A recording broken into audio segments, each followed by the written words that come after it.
Ótimo, Eila. Boa tarde, tudo bom?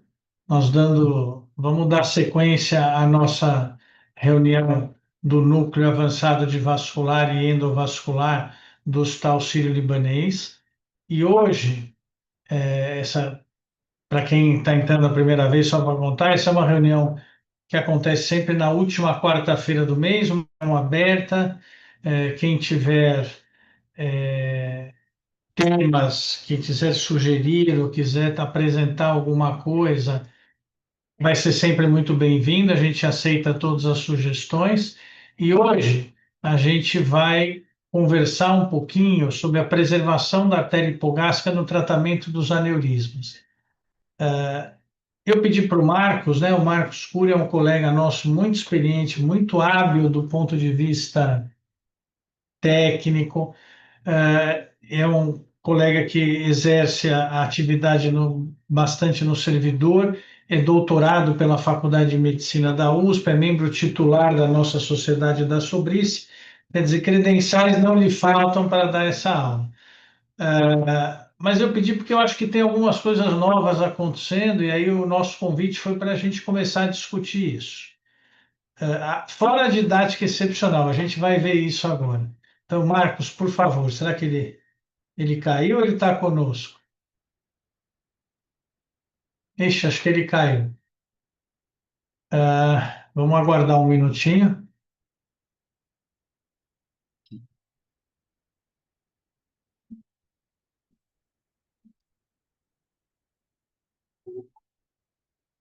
Ele deve estar reentrando.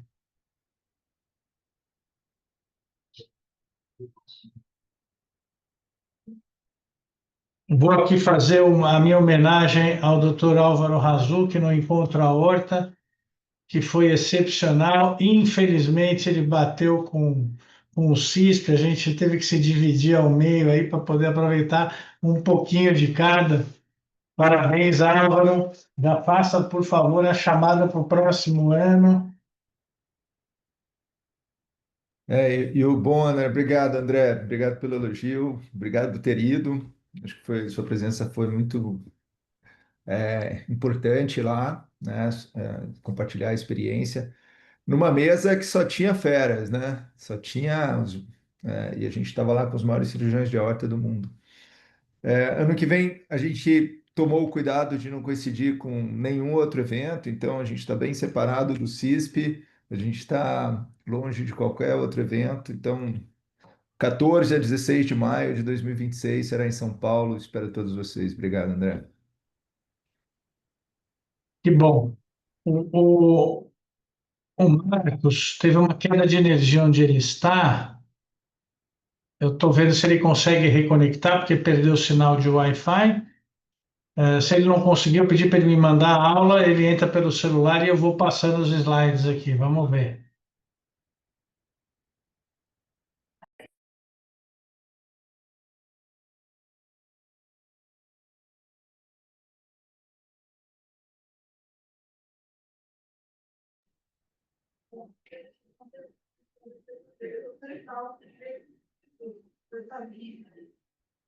No mundo não virtual, pega trânsito, atrasa, fura o pneu, bate o carro. No virtual cai o sinal de Wi-Fi, né?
Tá bom?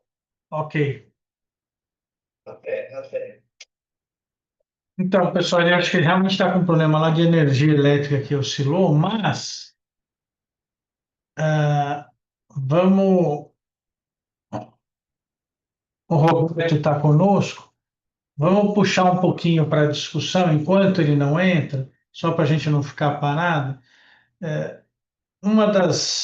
Algumas coisas eu acho que estão chamando a nossa atenção com relação, não à preservação especificamente da ilíaca, mas o aneurisma na ilíaca. É claro que todo mundo intuitivamente quer preservar a artéria hipogástrica e, e, e o Marcos ia falar sobre as técnicas para isso e as dificuldades, a necessidade ou não.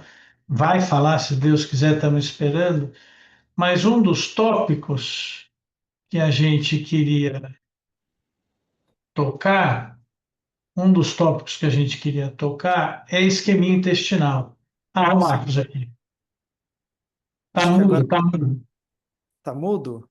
Ah, entrou, entrou. Beleza.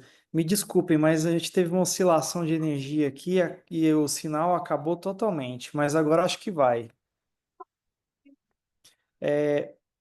Desculpem, posso começar, André? Eu já apresentei você, eu já ia dar um spoiler das nossas discussões, mas o que eu falei não sei se você ouviu, eu fiz alguns elogios à sua capacidade técnica e didática, e que a gente pediu, porque eu acho que vem algumas discussões novas sobre a, a, a preservação da hipogástrica, não, mas sobre o aneurisma da ilíaca e quanto vale a pena, qual é o custo para a gente fazer essa preservação, e as suas repercussões e porquês. Então, eu sei que na sua aula você vai mostrar toda a sua expertise técnica, mas a gente quer ver isso e quer discutir um pouquinho mais. Mas vamos lá, comece. Eu já apresentei você a todos. Bom, André, obrigado mais uma vez pelo convite. Obrigado por todos aí por me aguardarem para a gente poder falar um pouco sobre a preservação da hipogástrica. Eu te confesso que eu não consegui fazer muitas modificações da minha aula que eu dei recentemente para vocês, inclusive o fundo é igual, mas acho que isso não é problema. Eu vou falar um pouco hoje especificamente sobre a preservação da hipogástrica, e aí só um pouquinho, vocês conseguem ver a minha apresentação, né? Sim, Perfeito. Bom, vamos lá. Então, esses são os meus conflitos de interesse relacionados a esse tema. Nós sabemos que, do ponto de vista de tratamento do aneurisma de aorta, e já existe muita evidência sobre o tratamento endovascular versus a cirurgia aberta. Esse é um compilado dos 4 estudos principais que randomizaram pacientes para cirurgia aberta versus a endovascular. O destaque principalmente são os 2 primeiros, que é o IVAR-1 e o DREAM. E esses estudos eles apresentam resultados muito semelhantes em termos de resultados, principalmente nos 30 dias iniciais das intervenções. Esses estudos comprovam que o tratamento endovascular ele está associado a uma menor mortalidade, principalmente nos 30 dias iniciais, e essa menor mortalidade ela é persistente até os 6 meses após o tratamento, porque até 6 meses os pacientes acabam tendo várias complicações relacionadas à cirurgia aberta, dentre elas complicações relacionadas ao próprio ato operatório, hérnia incisional e outras complicações que a gente conhece da cirurgia aberta. Então, até 6 meses a cirurgia aberta, comparado ao tratamento endovascular, ela tem um desfecho pior em relação à mortalidade. Passados esses 6 meses iniciais, os resultados do tratamento endovascular versus a cirurgia aberta são muito semelhantes. Levando-se em consideração que nós temos que pontuar, obviamente, que aí o resultado de reintervenção ele é superior na técnica endovascular comparado à cirurgia aberta. E o que a gente tem de evidência em relação ao aneurisma aorto-ilíaco é que em torno de 20, isso varia um pouco na literatura, mas em torno de 20% dos pacientes onde você elegíveis por reparo endovascular do aneurisma de aorta também tem em associação o aneurisma de ilíaca. Então, a associação do aneurisma de aorta com aneurisma de ilíaca é relativamente bem frequente, a gente lida com isso no dia a dia. Esse trabalho é um trabalho já antigo, publicado em 2002, onde ele mostra alguns detalhes interessantes. É um trabalho de um único grupo, mas é um trabalho com 336 casos, mostrando que os pacientes com aneurisma aórtico ilíaco, eles apresentam uma condição clínica pior, eles têm uma cardiopatia mais frequentemente, doença respiratória, foram classificados com uma classificação da anestesia com prognóstico pior. E no intraoperatório, notem que aqui a gente mostra que a cirurgia para correção do aneurisma de aorta mais ilíaca é uma cirurgia mais trabalhosa. Ela leva um tempo operatório maior, a perda sanguínea não é significativa comparado um em relação ao outro, mas obviamente o tempo de fluoroscopia e o uso do contraste é maior no grupo de pacientes operados também dos aneurismas de ilíaca. Então, a associação com o aneurisma de ilíaca torna a cirurgia um pouco mais difícil. E por que, então, preservar a ilíaca interna? Os principais fatores associados à preservação, ou seja, as principais consequências em não se preservar o fluxo na ilíaca interna, é principalmente a claudicação glútea, que está descrita na literatura como ocorrendo em até 30% dos pacientes operados, onde você tem embolização da ilíaca interna. Eu particularmente acho que na prática nossa do dia a dia, eu vejo isso mais frequentemente, os pacientes onde você faz a embolização da ilíaca interna voltam realmente com uma incidência alta de claudicação glútea. E aí existe um segundo fator que é descrito na literatura, que é a disfunção erétil, que pode ocorrer em até 10% dos pacientes, segundo esse trabalho aí, que é uma meta-análise grande. Em se pensando em embolizar a hipogástrica, a recomendação técnica principal é que você faça essa embolização, se possível, quanto mais proximal, melhor. Ou seja, se você conseguir fazer o teu implante do teu dispositivo na origem da ilíaca interna, o resultado é melhor em termos de menor claudicação glútea e principalmente em menor ocorrência é, de principalmente disfunção erétil também. Bom, e aí o que as evidências têm nos guidelines em relação ao fazer ou não a preservação da hipogástrica? Então, já é bem conhecido por nós o nível de evidência 1A, tá?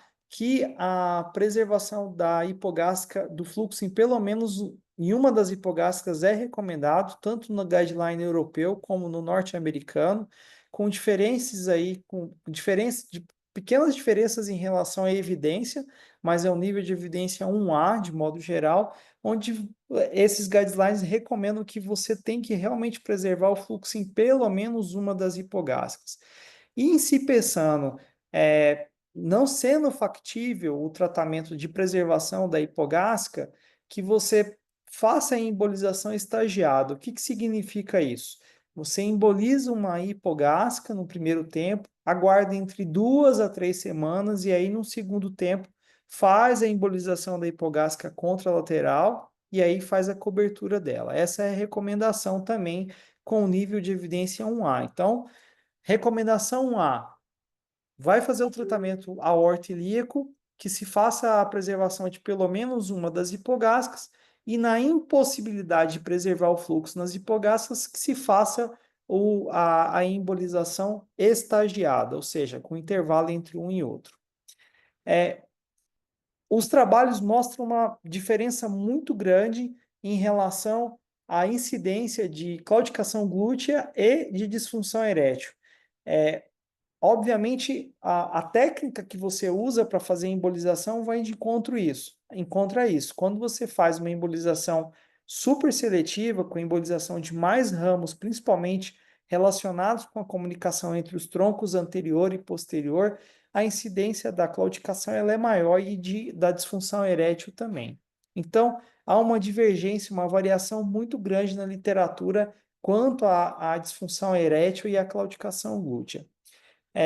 Mas, de fato, as complicações graves, tá, que são descritas, que seriam principalmente a isquemia de cólon e as lesões neurológicas, principalmente a isquemia medular, elas são relativamente raras, tá?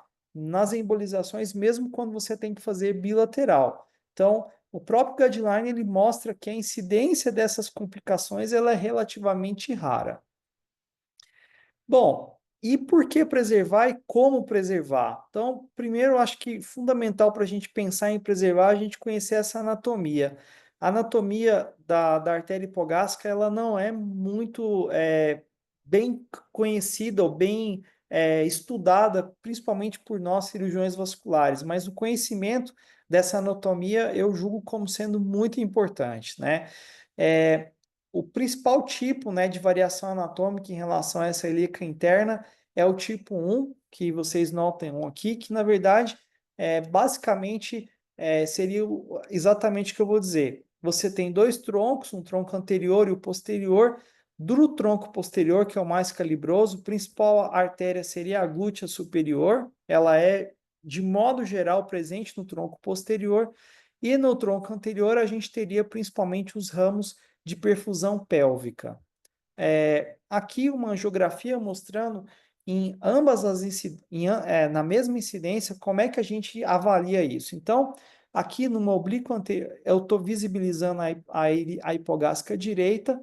Para você identificar essa hipogástrica direita, a gente faz uma oblíquo anterior esquerdo, ou seja, uma oblíquo anterior contralateral, e aqui em 30 graus a gente consegue ver nitidamente aqui a saída da ilíaca interna e aqui da ilíaca externa, né?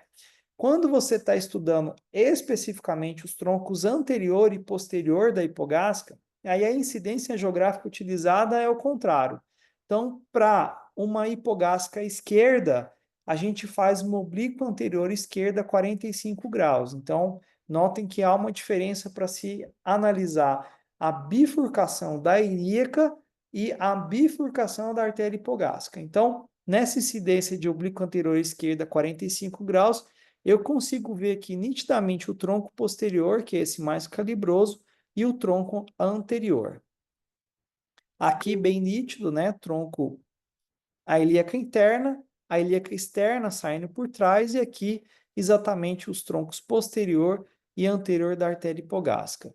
Aqui o tronco posterior, onde a gente vai ter principalmente ramos parietais, tá? Os principais seriam a glútea superior, a sacral lateral e a ilha lombar. E no tronco anterior, a gente tem 6 ramos principais, que são ramos parietais e viscerais.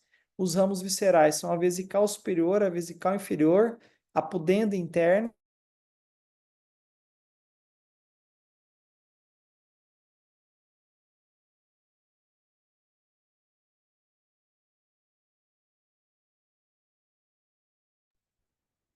Oi, Marcos, travou.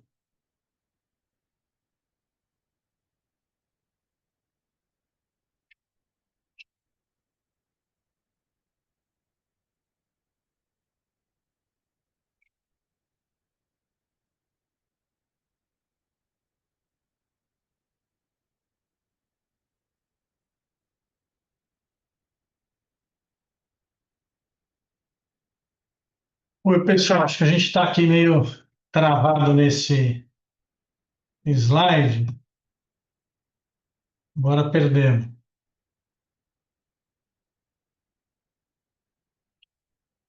Mas ele já está colocando aí uma coisa bem interessante que acho que vai valer para discussão, que o ramo posterior, basicamente, desculpa, o anterior, é que vai dar origem às artérias que a gente tem mais medo, né? Apesar de a glútea ser para claudicação, mas as vesicais, a pudenda, a retal média, obturatória e glútea inferior. Quer dizer, isto é o que sai do tronco anterior. E aí acho que ele vai discutir daqui a pouquinho um pouco quais são os ramos que a gente consegue preservar, ou os troncos, né, que a gente tem que escolher quando não dá. Vamos ver se ele reentra. Enquanto isso, de novo, eu vou voltar para apresentar o nosso, quem eu convidei para debater, que é o Roberto Raslan. O Roberto, ele é um cirurgião que é assistente da divisão de cirurgia geral e do trauma do HC, e médico também atende no pronto-socorro do Hospital Sírio-Libanês, ou seja, da casa aqui do núcleo, e que tem a experiência de receber, às vezes, as nossas isquemias intestinais, com isquemia retossigmoideia, pacientes que já estão num pós-operatório complexo e acabam evoluindo com uma isquemia mesentérica, né? E todas as implicações desse sofrimento de alça a nível de qualidade de vida e de sobrevida. Vamos ver se enquanto o Marcos não entra, ele está falando comigo, a gente pode ouvir um pouquinho o Roberto. Bom, oi, André, bom dia a todos, obrigado pelo convite. Estou no meio de um monte de cirurgião vascular. Eu acho que a isquemia de cólon pós manipulação da aorta, acho que é uma das complicações mais graves que tem. Tanto o cirurgião vascular tem medo quanto o cirurgião geral, porque os resultados são realmente desanimadores. A gente tem um levantamento do período de 5 anos aqui do Hospital das Clínicas que mostra que a incidência não é tão comum, felizmente, mas os poucos casos que tem, são 4 casos por ano, em média, a mortalidade é muito alta. Eu acho que essa mortalidade é reflexo de 2 situações. Uma delas é que o doente é extremamente grave, né? Eu não sei exatamente dizer qual que foi a complexidade da cirurgia da aorta com relação à oclusão de artéria ilíaca ou não, mas o que a gente sabe dizer é que 2/3 desses pacientes foram todos operados em cenário de urgência, aneurisma roto, tá? E o outro terço foi em cirurgia eletiva. A literatura mostra mais ou menos que 1% de correção de aneurisma de aorta eletivo evolui com isquemia de cólon, mas no contexto de urgência, a literatura mostra até 15%. E a mortalidade é muito variável, mas a nossa mortalidade aqui no HC é uma mortalidade muito alta. Talvez porque a gente tem uma seleção de pacientes extremamente graves, nossa mortalidade aqui é em torno de 80%. Mas acho que talvez o aspecto mais importante, eu não posso entrar no mérito do que fazer para prevenir, porque eu não tenho a capacidade técnica disso, mas do ponto de vista, a partir do momento que a cirurgia foi feita, a gente tem que ver estratégias para fazer o diagnóstico precoce. Eu acho que isso aí faz muita diferença. Então, eu acho que qualquer evolução desfavorável nesse paciente, que eu quero dizer, aumento de proteína C reativa, distensão abdominal, aumento de leucocitose, tem que pensar que esse paciente tem um quadro de isquemia intestinal. A questão é se é uma isquemia, se é uma necrose transmural ou se é uma isquemia apenas de mucosa. Então, acho que o índice de suspeita, André, tem que ser extremamente elevado e precoce. E o que a gente observa é que o diagnóstico nosso geralmente é tardio. Em média, o diagnóstico é feito, o cirurgião geral avalia o paciente com 5, 6 dias e na sequência já opera. Então, mais da metade desses pacientes já tem peritonite. Então, a gente está num paciente grave, com diagnóstico tardio. Então, acho que isso aí é reflexo dessa mortalidade extremamente elevada. Então, acho que o cirurgião geral tem, junto com a equipe da cirurgia vascular, a obrigação de fazer um diagnóstico precoce. Daí a estratégia técnica para tentar evitar isso, acho que vocês vão discutir melhor do que eu, não tenho condição nenhuma de julgar isso aí, mas eu acho que a mensagem é ter uma avaliação multidisciplinar no paciente que começa a evoluir, andar de lado, um paciente que tem fator de risco. Acho que todo aneurisma roto tem que ter uma suspeita. Eu acho que até uma das discussões é a instituição de fazer ou não fazer retossigmoidoscopia de controle, talvez assim, aneurisma roto, paciente que chega chocado, que pode transfundir, esse paciente que tem a maior predisposição, isso aí que mostra os nossos dados e a literatura, talvez nesses pacientes instituir o exame endoscópico de rotina. Apesar de ter trabalhos que são extremamente questionáveis, se isso aí muda ou não muda aí o diagnóstico precoce ou não. Eu não sei se você quer abrir aí para discussão dessa, eu já falei demais. Eu quero fazer umas perguntas para você e vamos aproveitar aqui. Infelizmente, o Marcos não terminou a aula dele por hora e a gente não pode discutir um monte de coisas. Mas antes de entrar na parte técnica, já que eu chamei você, depois a gente pode entrar. Está aqui o Álvaro, o André Cime, o Dr. Júlio, Ivan, são caras experientes na tentativa de preservação da hipogástrica e, infelizmente, também já tem a sua experiência na isquemia intestinal, que eu acho que é uma das complicações mais importantes, e preservar a hipogástrica é uma das coisas que a gente quer preservar o fluxo para o aparelho digestivo. Agora, eu vou fazer umas perguntas que eu acho que ficam sempre em aberto para a gente. Quer dizer, Preservar a hipogástrica é uma das coisas, mas a gente tem outras, né? Que é a instabilidade hemodinâmica, como você mesmo falou, doentes chocados, doentes que são operados em regime de urgência. Aí eu tenho umas perguntas que eu sempre me coloco. Primeiro, é muito difícil a gente conseguir uma colonoscopia para esses doentes no pós-operatório precoce, ainda que exista suspeita. Às vezes você chama um colega no intraoperatório para avaliar e fala, não sei, não sei se é só congestão venosa, não sei se está isquêmico. É uma discussão que quando está na cirurgia aberta, acho que todos nós já tivemos. Na endo você não está vendo, então aí o teu grau de alerta talvez tenha que ser maior, porque você não viu o aparelho digestivo, você só está inferindo pelos dados. Mas como é que a gente prepara esse doente? Vale a pena fazer preparo de cólon pré-operatório? Teve uma época que fazia isso na cirurgia aberta. Vale a pena deixar ele preparado para para uma eventual colonoscopia ou retossigmoidoscopia no pós-operatório? Quais são os ganhos que a gente tem com isso? Como é que a gente consegue viabilizar isso na urgência? Eu acho que está aqui, como eu disse, Júlio, o Álvaro, o André, não é um negócio tão simples. A gente chama o cirurgião do aparelho digestivo e ele não consegue viabilizar isso para a gente também, né? Porque ele também depende dessa informação. André, preparo de cólon hoje é um dos assuntos mais controversos que tem na cirurgia geral. Se ele é bom, se ele é ruim. Então, assim, quando você vai avaliar paciente que vai ser submetido à cirurgia de câncer de cólon, vai ter grupo que é a favor de preparo, tem grupo que é a favor, tem grupo que é contra. Então, a literatura é muito conflitante. Na minha opinião, isso aí não tem respaldo talvez de literatura, o preparo de cólon para um paciente que vai ser operado de aorta, vai pôr uma prótese, deve ser evitado, eu acho. Porque a grande questão de você fazer, no pós-operatório, quando você propõe fazer um exame endoscópico, você quer fazer uma retossigmoidoscopia. Porque a região que tem problema, geralmente, é o sigmoide. É raro você ter isquemias. Você pode ter, claro, mas o ponto crucial é o sigmoide. Então, um clistério, eventualmente, no pós-operatório, é mais do que suficiente para você conseguir avaliar. Porque o que você quer fazer é uma retossigmoidoscopia. Então, isso é muito fácil de fazer beira-leito e ser na terapia intensiva. Então, o paciente não precisa nem ser encaminhado para o setor. É um exame rápido, fácil e com uma morbidade muito baixa, né? Então, eu não proporia fazer preparo de cólon de rotina. Eu acho que até em cirurgia hoje, do trato gastrointestinal, se questiona. Eu acho que uma cirurgia que vai envolver colocação de prótese, eu honestamente evitaria. Se discute translocação bacteriana, se faz ou não se faz antibiótico. Então, acho que não sei o que diz a literatura com relação à cirurgia de aorta, mas abdominal é extremamente controverso isso daí. Quem dirá na horta, né?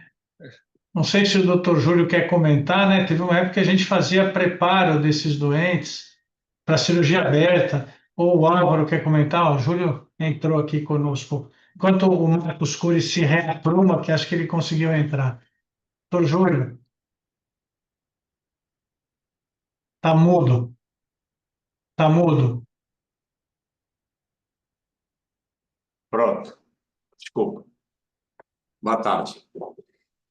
Eu acho que a sua ideia de um preparo de cólon, hoje em dia, acho que não se justifica, porque a incidência é muito pequena, a incidência de isquemia de cólon.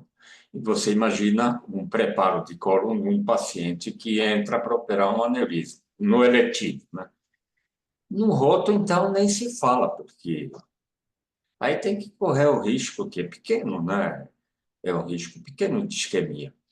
Eu só queria lembrar que eu, claro, né, faço parte da velha guarda, eu já tive todo tipo de complicações em relação à isquemia da via da hipogástrica, né? Por exemplo, em relação à isquemia gastrointestinal. De fato, como o Roberto disse, o setor mais vulnerável é do sigmoide, né? Mas sabe que outras ocorrências, desde uma isquemia só de mucosa, que muitas vezes a gente nem sequer precisa tomar uma atitude, porque vai se resolver de forma espontânea. Tem outras formas mais raras ainda, e hoje se entende por conta dessa ramificação da hipogástrica, né? Da hipogástrica no o ramo anterior, que são as retais. Eu já tive, por exemplo, estenoses do canal anal, né? Pós ligadura de hipogástrica. Sem contar outros desastres, como, por exemplo, abrir uma cratera na região glútea, né? E outras que são mais suaves, o André vai lembrar, que são insuportáveis, né? A claudicação glútea, que o nosso paciente chamava dor na bochecha, Bochechas. Nas bochechas. que nos obrigou a reoperar e revascularizar.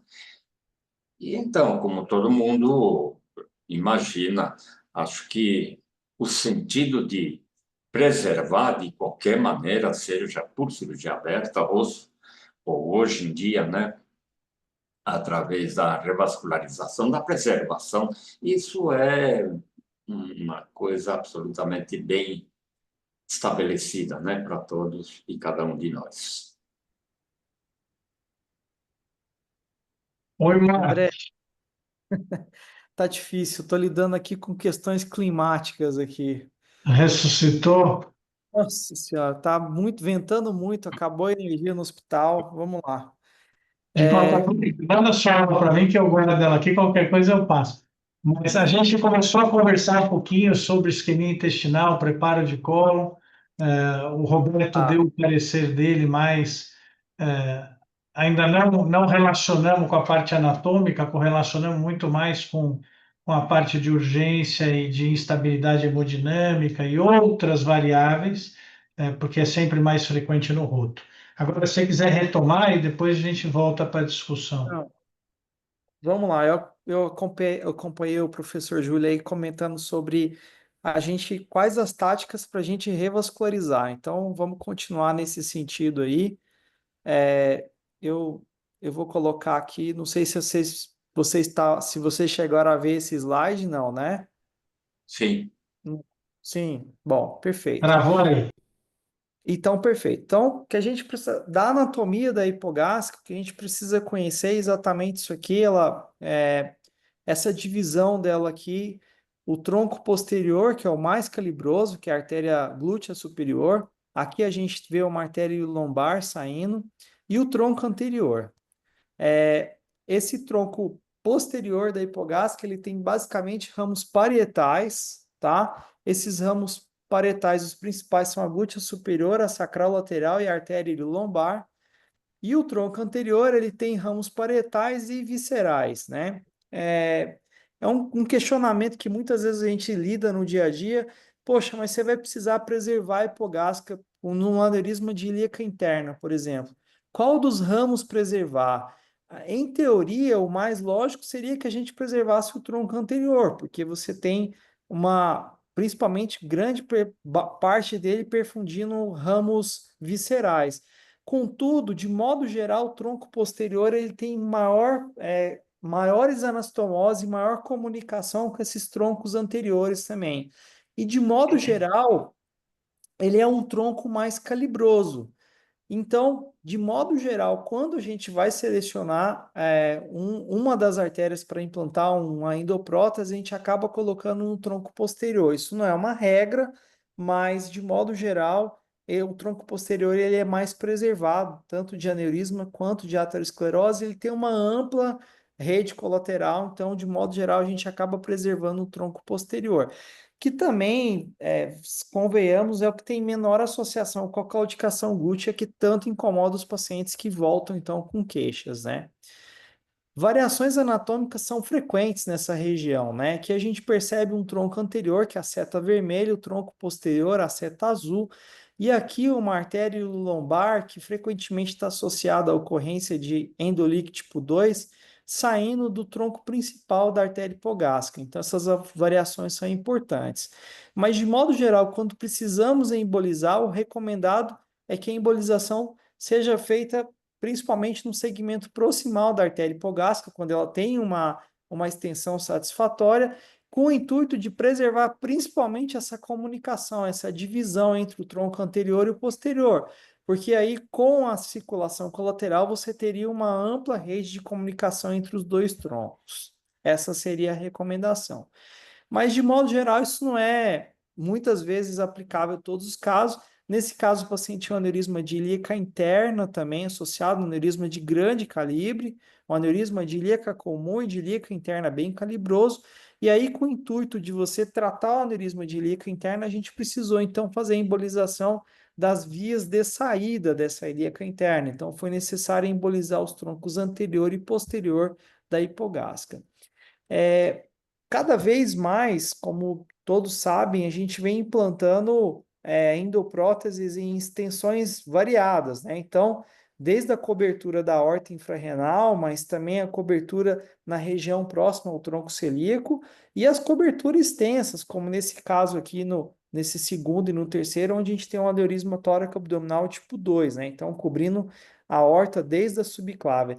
Nesses pacientes, assim, aí acho que vai um pouco mais de opinião pessoal, mas também em algumas evidências na literatura, reforçando que nesses pacientes onde você tem a necessidade de uma cobertura extensa da aorta, ainda assim, aí nesses pacientes é imperativo que seja preservado o fluxo de modo geral em ambas as hipogástricas, porque esses pacientes eles têm um risco alto de desenvolver isquemia medular associada à cobertura aórtica. Então, esse é um ponto importante. Esse trabalho é apenas um relato de caso, mas eu achei interessante que isso a gente já tem descrição no próprio meio aqui no Brasil, onde o paciente acabou desenvolvendo uma isquemia visceral, uma isquemia medular após a cobertura da aorta infrarrenal. Isso é uma complicação que pode acontecer. E das técnicas que a gente teria para preservar a hipogástrica, quais seriam as possibilidades, né? O uso das endopróteses tipo pata, que são as endopróteses calibrosas que se acomodam na ilíaca comum, o uso da técnica bifurcada de ilíaca, que é a técnica que a gente acaba tendo que usar cada vez mais frequentemente, eu acho que é a técnica mais usada atualmente, o uso dos estentes paralelo e essa técnica aqui do enxerto cruzado com uma endoprótese reversa para a ilíaca interna, né? Aqui, basicamente, eu queria mostrar só alguns casos, né? Então, aqui, como preservar usando uma pata, aqui uma modificação em bancada de uma endoprótese com a adição de uma fenestra, aqui o uso da técnica dos estentes paralelo, e essa última aqui, efetivamente, a endoprótese bifurcada de ilíaca, né? Esse trabalho publicado agora recentemente, eu acabei conseguindo acessar apenas no PubMed, é do grupo aí do Hospital das Clínicas, mostrando aqui que no trabalho, essa revisão sistemática que eles realizaram, mostrando que não houve diferenças estatisticamente significativas na incidência de endolictin, principalmente 1B, que é o endolique distal, nos pacientes onde você colocou a técnica de pata versus a bifurcada de ilíaca, né? Eu acho que isso não é muitas vezes a nossa realidade. O que a gente percebe muitas vezes é isso que eu estou mostrando para vocês nesse vídeo, onde o paciente, após o implante da pata, no 15 meses após de acompanhamento, ele acaba desconectando essa pata numa ilíaca que já era doente. Então, quando a gente parte para colocar um bell bottom, que a gente chama essa pata, que é uma endoprótese dilatada, você muitas vezes já está implantando a endoprótese numa artéria já doente. E aí, a evolução da doença neurismática é uma doença degenerativa que acaba evoluindo, e aqui, nesse caso, houve então a progressão distal e uma desconexão dessa pata e levando ao endolique tipo 1B, que precisa ser corrigido, obviamente, senão o paciente está em risco de rotura. O tamanho da ilíaca que você pode ou não colocar esse belboto já foi estudado na literatura. Esse trabalho é um trabalho interessante que mostrou que os pacientes onde a ilíaca comum tinha um diâmetro superior a 19 milímetros, tiveram uma maior incidência de endolique tipo 1B e de reintervenção. E isso foi estatisticamente significativo, ou seja, pacientes com ilíacas menores, em torno de 16 milímetros, não apresentaram essa complicação. E esse grupo encontrou exatamente isso, fazendo essa curva ROC aí, mostrando que o cutoff para o implante de uma endoprótese, então, numa ilíaca seria exatamente esses 19 milímetros. Então, a partir de 19 milímetros de ilíaca comum, a recomendação, segundo esse trabalho, seria que você pensasse em alguma técnica ou preservar com o uso de uma endoprótese ramificada, ou eventualmente embolizar a hipogástrica e ancorar a tua endoprótese na ilíaca externa. E aí as táticas para você fazer isso são várias, né?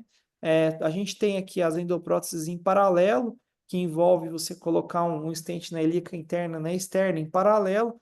A gente sabe que é uma técnica associada principalmente à ocorrência de vazamentos entre essas goteiras, né? E aí existem várias descrições de como fazer essa técnica, acho que não é o objetivo aqui da nossa aula. O que a gente poderia falar sobre as bifurcadas de ilíaca, que são as endopróteses que hoje a gente mais implanta, né? Já existem vários estudos, existe vasta literatura sobre o uso desses dispositivos, tá? De diferentes companhias, mas o que a gente precisa entender são as instruções de uso desses dispositivos. A gente sabe que tem, principalmente aqui no Brasil, 3 marcas principais, são as 3 marcas mais frequentemente utilizadas por nós, e em relação às instruções de uso, a gente percebe que quando você faz uma indicação principalmente voltada pela instrução de uso, esses dispositivos eles são aplicáveis em torno de 30%, 40% apenas dos casos, de um modo geral. Mas quando a gente é um pouco mais liberal na instrução de uso, a gente consegue aplicar esses dispositivos para um número maior de pacientes. De fato, dos 3 dispositivos que a gente tem disponíveis aqui no mercado nacional, as próteses de prateleira, o dispositivo da Jotec, a Iliac, que não é mais Jotec, é Artivion, né? A Iliac é o que apresenta a maior indicação, ou seja, de acordo com as instruções de uso, você consegue aplicá-la no maior número de pacientes, né? Então, aqui só um comparativo dos 3 dispositivos que a gente tem no mercado.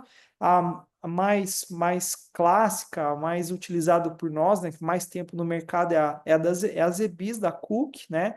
Apresenta uma alta precisão, fácil entrega, ela não tem de característica negativa, ela tem uma baixa conformabilidade, né?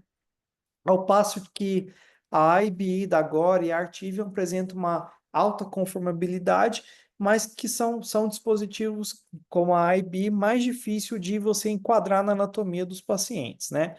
E essa anatomia a gente precisa estudar com planejamento. O planejamento é fundamental para se executar bem essa técnica. Então, várias medidas são necessárias, dentre elas diâmetro de ilíaca, diâmetro dos acessos, obviamente, e também das artérias da ilíaca interna, a anatomia da ilíaca interna do vaso-alvo que você vai implantar o teu stent ponte. Isso é essencial quando se planeja para fazer o tratamento desses pacientes, né? Aqui só a gente plotando como que seria essa endoprótese, ou seja, já antes de operar a gente consegue prever mais ou menos qual vai ser a disposição desse dispositivo, que só mostrando várias medidas que são necessárias para serem feitas, e aqui só mostrando como é que é o intraoperatório, né? Aqui o implante da endoprótese junto da ilíaca comum, o cateterismo desse branch aqui, que é pré-cateterizado, então isso facilita muito o implante da endoprótese, aqui passando o catéter para o interior da ilíaca interna, e aqui já implantando, então, a bainha dentro da hipogástrica, e aí, na sequência, a gente implantando, então, o stent point para poder preservar. Passo a passo já está bem descrito na literatura. Esse é um artigo que revisa o passo a passo de uma marca específica, que é da Gore. O princípio é o mesmo, essas próteses elas vêm de modo geral pré-cateterizadas, então, uma vez que você sobe um laço e captura o guia por via contralateral, ao empurrar a bainha, essa bainha sai dentro do branch, ou seja, sai dentro do componente da ilíaca interna que você vai revascularizar. Aqui mostrando que é essencial conhecer o dispositivo, aqui esse especificamente, essa marca maior aqui, ela marca exatamente o lado para qual a tua endoprótese vai abrir. É óbvio que quanto você conhecer essa endoprótese vai facilitar o implante, né? Então, você abrir, por exemplo, a tua endoprótese invertida, para o lado contralateral, vai sobremaneira de dificultar o cateterismo da ilíaca interna. Então, conhecer isso é essencial. Aqui é a abertura da endoprótese, o cateterismo do tronco posterior, aqui mostrando que essa paciente já tinha uma certa degeneração de ilíaca interna, mas devido à precisão da endoprótese, foi possível utilizar exatamente aqui na bifurcação, antes da bifurcação da hipogástrica, preservando o fluxo em ambas as ilíacas, em ambos os troncos. Variações da técnica, né? Eu vou comentar rapidamente. Aqui nesse caso, um aneurisma de ilíaca interna, onde a opção aqui foi por colocar um plug no tronco anterior da hipogástrica e aqui o implante do stent ponte para o tronco posterior da artéria hipogástrica. Notem aqui, chama atenção a extensa colateralização que a gente tem, principalmente pelo tronco posterior da hipogástrica. Daí, muitas vezes, a opção nos casos onde a gente precisa salvar. Aqui mostrando apenas a técnica utilizando as molas. Aqui a gente precisou embolizar com um número maior de molas do tronco anterior e, mais uma vez, o cateterismo do tronco posterior, o implante dos stents ponte e a preservação, então, aqui do fluxo no tronco posterior, né? Mostrando aqui, ó, o tronco posterior e a preservação do fluxo e a extensa colateralização que a gente observa, né? Então, depois do implante da endoprótese, esse é o resultado final, uma endoprótese implantada em ambas as ilíacas comuns internas, né, com preservação do fluxo em ambos os troncos posteriores. Notem aqui um vazamento tipo 4 de porosidade da endoprótese, que é comum a gente observar nesses casos. Esse caso, então, que eu já tinha postado anteriormente, né, uma ilíaca interna realmente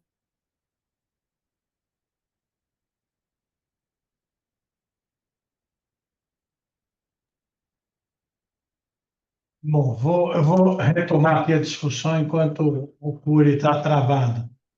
O Álvaro, o Cury mostrou primeiro um artigo mostrando que não tinha diferença, que eu acho que é um negócio importante, que não tinha diferença entre usar a pata ou não na questão de vazamento, né? Um artigo que saiu no Anos. O Álvaro postou aqui, acho que ele pode jogar aqui no chat das pessoas um trabalho da Santa Casa mostrando que a pata é acompanhada de 17% de vazamento, 15% deles precisando serem reoperados, né? Quer dizer, uma porcentagem que não é desprezível, mas também não é tão grande assim. Mas a gente pode ouvir depois a opinião de cada um. Aí eu fico com a seguinte pergunta, né?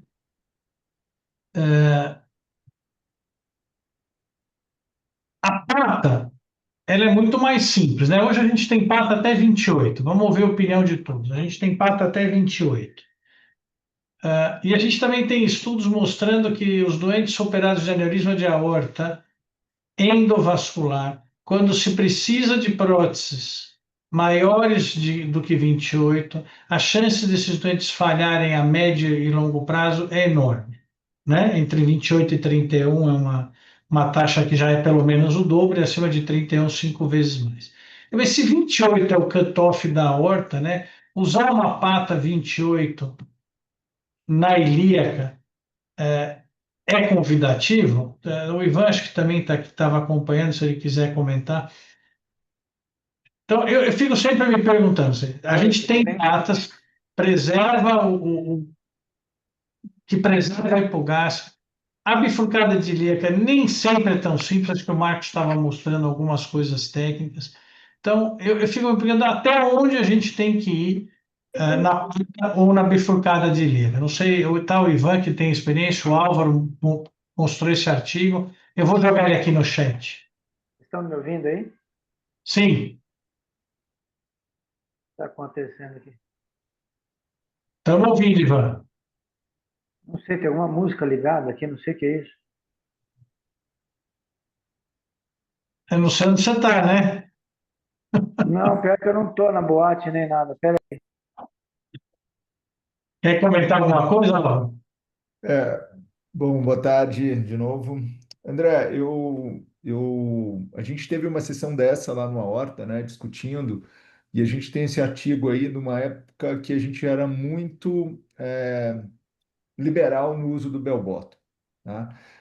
Eu acho que é o que você falou, a partir de 2 centímetros, a ilíaca já é aneurismática, né? Não que ela seja cirúrgica, mas ela é aneurismática. Quer dizer, a partir do momento que a gente usa um bell bottom, na verdade, acima de 15 milímetros, né, para mulher. A hora que a gente usa um bell bottom de 16, 18, 22, a gente está deixando o aneurisma para trás. Essa é a verdade. Eu estava conversando com o Gustavo, que hoje, né, que estava na Mayo, depois na UT, hoje está na Baylor. Ele falou que ele ainda usa bell bottom. E a nossa indicação do bell bottom, porque é mais barato e é mais simples, é naqueles pacientes que têm uma expectativa não tão longa de vida, que já são mais idosos ou que têm um risco maior de um procedimento mais longo. Os pacientes jovens, né, e aí em torno de 60, 70 anos, esses a gente preserva a hipogástrica com as ramificadas. Mas, sem dúvida, que os bell bottoms são próteses para serem usadas para reduzir tempo e complexidade de procedimento, né? A gente só não pode esquecer que o risco disso dilatar lá na frente existe. Ivan? Oi, desculpa, aquela hora que eu fui clicar no negócio aqui, cliquei no Apple Music sem querer. Eu acho que é o que o Razuki falou. O Bell Bottom não é, acredito, ao meu ver, ao ver da maior parte das pessoas, o que seria a primeira escolha. É quando o paciente é muito frágil, não vai viver muito mais tempo, ou tem uma anatomia de hipogástrica extremamente ruim para ser preservada, ou seja, talvez seja melhor um bell bottom que partir para uma embolização. Acho que a lógica é essa. Não vejo o bell bottom em artérias calibrosas, como mesmo foi comentado, 28, como uma escolha. Você está simplesmente cobrindo um aneurisma. Você não está tratando, você está colocando, revestindo um aneurisma. Só isso. Então, eu vou mandar uma foto aqui no chat, só para a gente esquentar um pouquinho essa discussão. Eu mandei o artigo do Álvaro, o Marcos acabou de reentrar, se ele estiver ouvindo, ele já comenta, mas eu vou mandar aqui no chat, eu ia dividir a tela para vocês verem, mas só para esquentar um pouquinho essa discussão. É, eu também acho que botar uma pata 28 é um negócio temerário quando os 28 já é ruim para a hora. Porém, se a gente for olhar agora a recomendação 135 do Guideline da Sociedade Europeia, a sugestão de operar a ilíaca é acima de 40 milímetros. Quer dizer, nós estamos mudando essa história. Isso é uma discussão. Quantos aneurismas de ilíaca, de fato, a gente viu rotos, né? Eu entendo que vai vazar para o aneurisma de aorta, isso é uma outra coisa, mas são situações relativamente diferentes. Mas na contramão dessa história de a gente ir para uma bifurcada de ilíaca num doente que a indicação está batendo nos 40 milímetros, ela já foi 25, 30, 35, agora 40 milímetros para aneurisma de ilíaca. Talvez a gente tenha que repensar mesmo quem é o doente que vale a pena. Porque a bifurcada de ilíaca não é isenta de risco por acrescentar tempo, acrescentar complexidade e acrescentar, não vou nem falar de custo, mas de acrescentar no médio prazo, pelo menos, uma incidência de pelo menos 15% de obstrução do ramo, sem falar em desconexões e coisas assim.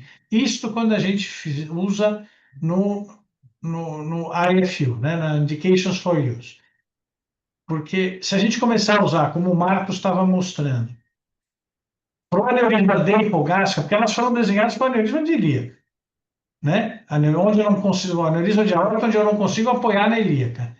Né? Inicialmente nem para aneurisma de ilíaca, porque só tinha a prótese da Cook, que é 12 milímetros, é sempre para completar uma de aorta. Agora tem algumas outras maiores que você pode usar só para ilíaca. Mas quando você começa a ir para os ramos da ilíaca, da hipogástrica, a gente começa a acrescentar complexidade do ponto de vista de precisar, às vezes, usar 2 estentes pontes, de perder o ramo anterior, que teoricamente sempre mais importante em termos de preservação de perfusão intestinal, vesical. Então, eu sei que às vezes quando a gente vai olhar os artigos, né, vai na mesa, como o Álvaro falou, a gente estava numa mesa, só tinha cara bacana, importante, todo mundo querendo colocar a preservação da ilíaca com próteses dedicadas para isso. Eu não seria tão radical com a pata. No fim, eu acho que essa é uma mensagem importante. Eu não sei qual a sua experiência, Álvaro. O Júlio que fez, já fez bastante zebis, já fez bastante aberta. Aberta, quando você começa a ir para os ramos, aí é um pesadelo mesmo, fica bem mais difícil, né? A gente acaba perdendo essas hipogástricas. Não sei se alguém quer dar mais algum palpite, o Ivan que falou há pouco. É, Não, já falei demais por hoje. eu só queria acrescentar, André, um detalhe interessante.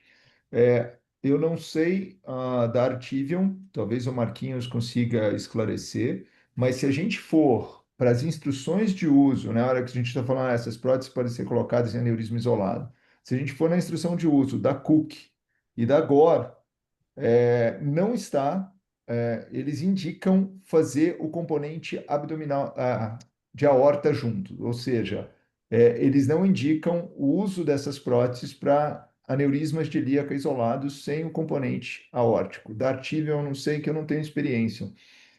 E é isso, né? A gente usa o bell bottom para esses pacientes que a gente falou anteriormente e nas mesmas indicações do Ivan.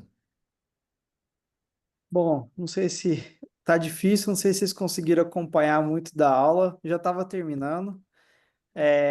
Eu consegui pegar alguma coisa aí, André, que vocês estavam comentando sobre a questão da pata e da ilíaca interna. Eu acho que a tua pergunta vale a pena a gente colocar em ramos, né, para tratar a ilíaca interna.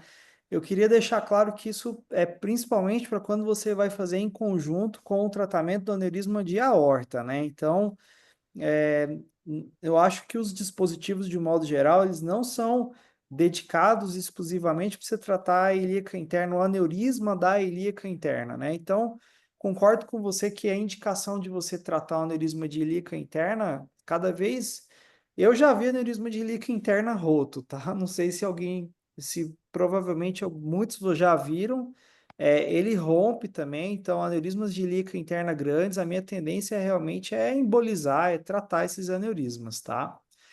A pergunta do Álvaro é assim, Álvaro, eles quando foram, quando uma das táticas da Geotech, quando estava lançando o produto, foi fazer uma configuração de endoprótese com diâmetros diferentes na parte proximal, para exatamente tratar especificamente o aneurisma isolado de ilíaca comum. Concordo com você. Nem a Geotech, desculpa, nem a Cook, nem a Gore tem nas instruções de uso o uso isolado no aneurisma de ilíaca comum. A instrução de uso deles é exatamente que você utilize o componente bifurcado de ilíaca e associe com a abdominal, tá? A AFU da Artivion, não. Ela tem na AFU dela lá que você está autorizado a utilizar isolado na ilíaca. Eles colocaram isso na instrução de uso do dispositivo. Inclusive, quando você pega o catálogo, você vê que o catálogo, eles têm dois catálogos, onde está os dispositivos isolados de ilíaca e no outro você tem um dispositivo para fazer em conjunto com o aneurisma de aorta abdominal. Eu vou ver se eu divido a tela só para mostrar um negocinho para vocês, é, que é onde eu estou puxando, deixa eu ver se eu consigo botar o modo apresentação aqui. Ah,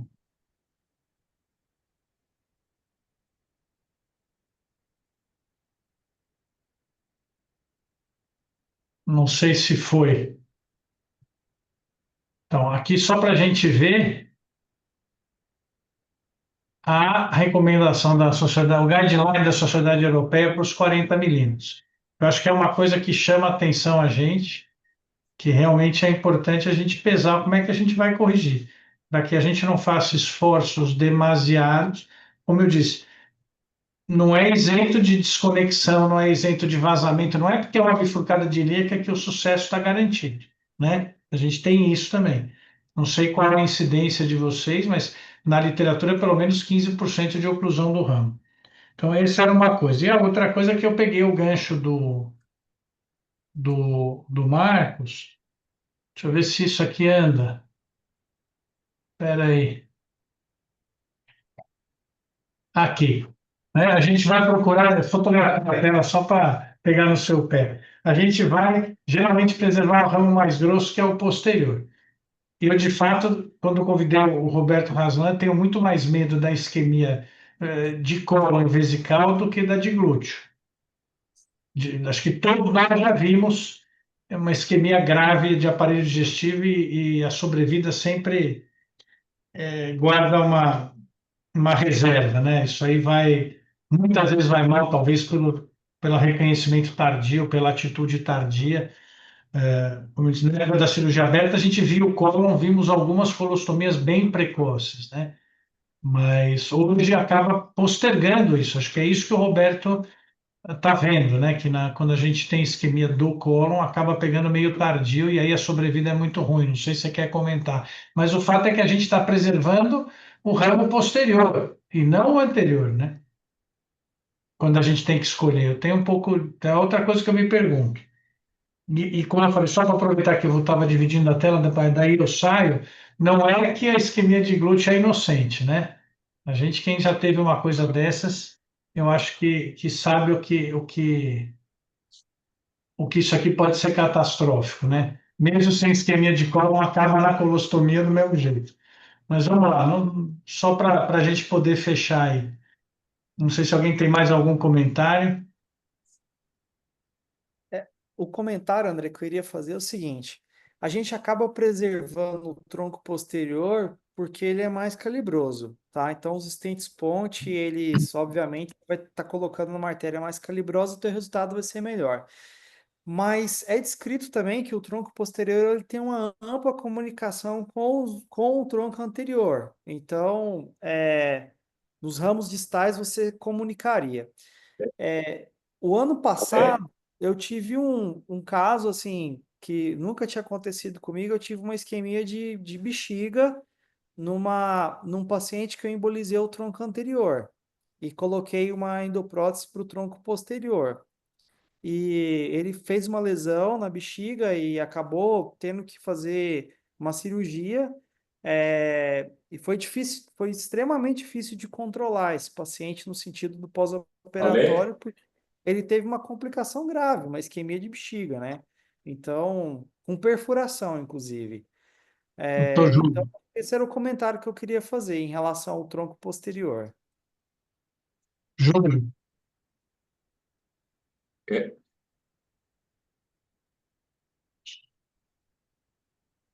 estamos te ouvindo. Oi, Oi. qual que é a pergunta? Não, eu mostrei só eu achei que você estava querendo falar porque eu vi sua voz. O Marcos estava comentando um caso de isquemia Ah, sim. de Não, só bexiga. uma palavrinha então em relação às patas de ganso, né? Eu acho que em pacientes jovens, até porque está dentro da vivência de todos nós, mas quando se considera a idade, por exemplo, sem levar em conta dificuldades anatômicas ou então restrições do ponto de vista clínico, do ponto de vista renal, mas considerando só a idade, num paciente de 80 anos, por exemplo, eu não duvidaria em, não digo chegar aos 28 milímetros, mas enfim, eu usaria com muita tranquilidade, tá? Até pelo tempo e tal, enfim. E a outra coisa em relação a esses conceitos que o Marcos está, para mim, são novos, né? O tronco anterior, o tronco posterior, a importância de um e outro. Mas eu acho que a preservação da glútea é muito importante porque evita a ocorrência de claudicação de nádega, né? Não é que seja menos importante uma isquemia de bexiga, de reto, enfim, de outras. Mas se tiver que correr o risco, eu prefiro não ter que ouvir o doente se queixar de claudicação de nádega, porque quando é para valer, é extremamente incômoda para o paciente. Roberto, você caiu uma seara toda diferente, né? Mas Estive ouvindo. não, só falei que você caiu numa seara toda diferente. Não sei se você quer fazer algum comentário para a gente encerrar. Já estamos aí adiantados na hora. Assim, eu entendo a preocupação com relação à ilíaca interna de ter a retal. A gente já viu alguns casos até de ter que amputar reto, assim, não fazer o tempo peritoneal, mas ficar com o reto baixo aberto. Mas é raro, assim. Então, a nossa maior preocupação, geralmente, ele é o sigmoide. Então, assim, é raro a gente ver necrose de reto. É claro que já vimos alguns casos assim. Se puder preservar a ilíaca interna, ó, ótimo, mas é excepcional você ter necrose só de reto. Quando você tem necrose, a necrose envolve o sigmoide. Então, acho que as necroses de reto que a gente teve, você provavelmente foi decorrente de um processo que foi descendo de todo o sigmoide. Então, se tivesse preservado a hipogástria, certamente esse paciente também teria perdido, porque eu acho que o detalhe aí é a mesentérica inferior. É que, na verdade, a mesentérica inferior, rotineiramente, a gente vai perder na endoprótese. Não tem a oportunidade de reimplantá-la como existia na cirurgia aberta. Não existe. Você perde sempre a hipogástria e perde o timing de reimplante também. Não é que depois você pode falar, agora eu vou lá reimplantar. Não, porque quando você abre o olho, aquilo já está definido. E a preservação, talvez, da retal vire importante como via colateral. Acho que essa é o medo, né? Não sei. Está aí o Marcos, o Júlio. Mas acho que assim, intuitivamente a gente sempre quer preservar. Eu só queria, como a gente fez, trazer a discussão de quando a pata vale, porque você preserva também com menos esforço. Marcos, quanto você tem de obstrução de ramo? Então, eu vou te falar, André, que obstrução de ramo eu vejo muito mais na minha frequência. Eu te falo que eu levantei agora recentemente, a gente teve 10% de obstrução de ramo e a gente não obstruiu a ilíaca interna, obstruiu a ilíaca externa. É muito mais frequente a obstrução de ramos da ilíaca externa do que a ilíaca interna, mas porque o dispositivo que a gente, de modo geral, utiliza aqui no IANSP, principalmente é a Cook Zebis, que é uma endoprótese que conforma mal, né? Ela tem uma estrutura de aço que tem uma conformação ruim, É, onde, de modo geral, a gente tem realinhado um stent dentro dela para poder melhorar essa conformação. Mas, interessantemente, eu não tenho obstrução de ilíaca interna. A gente tem observado mais obstrução da ilíaca externa. Só para E, bom, complementar, também tive um caso igualzinho ao seu. Fechou a externa e a interna exuberante que salvou a perna. e salvou a perna. E interessante, Ivan, nesse ponto, é que desses pacientes, desses 10%, eu levantei agora recentemente, a gente tinha 38, 40 e poucas EBIs implantadas. É, a gente teve, nenhum paciente a gente teve isquemia de membro inferior grave, apesar da obstrução do componente da ilíaca externa. É, em poucos casos, o paciente chegou de modo agudo e aí a gente conseguiu fazer a trombectomia e realinhar com o stent, mas de modo geral eles voltam no ambulatório. Ah, doutor, tá mais difícil para andar agora, tô com claudicação de perna, e quando você vai ver a tomografia, obstruiu o componente da ilíaca externa e o componente da ilíaca interna tá pérvio. que bom, que bom. Bom, como a gente vai acabar encerrando pelo adiantado da hora, mas eu realmente agradeço. Eu sabia que o Marcos ia acrescentar. Aprendi também com o Roberto, né? Essa história da retal, a gente tem muito pouco isquemia lá distal. E é verdade, né? A gente lembrando, é isso mesmo, é muito mais no sigmoide.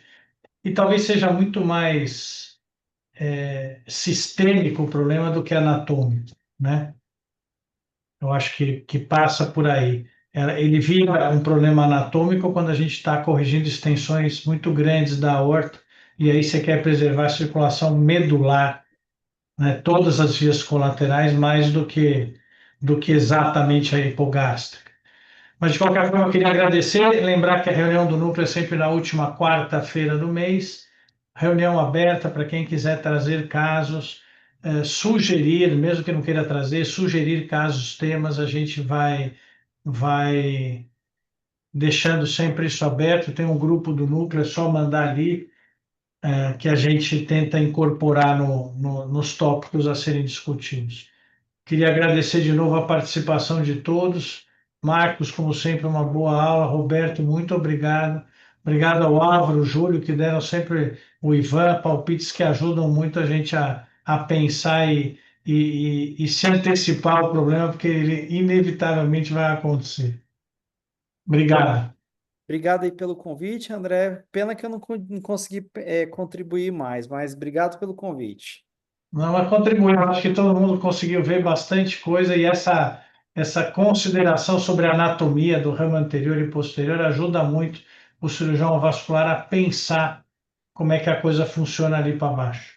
Perfeito. Obrigado. Obrigado. Tchau, Álvaro. Obrigado e Obrigado. parabéns. Excelente tema. Valeu, Ivan. Um abraço. Abraço.